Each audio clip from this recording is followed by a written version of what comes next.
Let's first open the dashboard and enter the proxy configuration page. Click Dynamic Residential Proxy. API configuration must first add a whitelist. Click Manage IP Whitelist. Click Add Whitelist. Click Add Whitelist.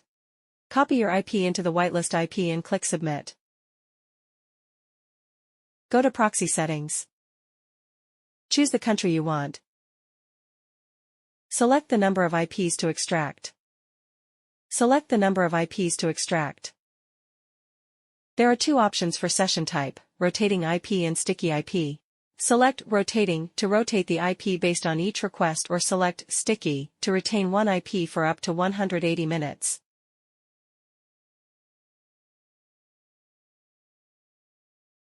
Click to generate API link.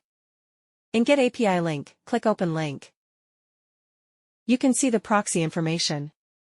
Copy the proxy, then we go to Configure the proxy. Create a new browser profile. Setting Proxy Server. Select SOCKS 5 as the proxy type. Fill in the IP address and proxy port. Click to detect proxy.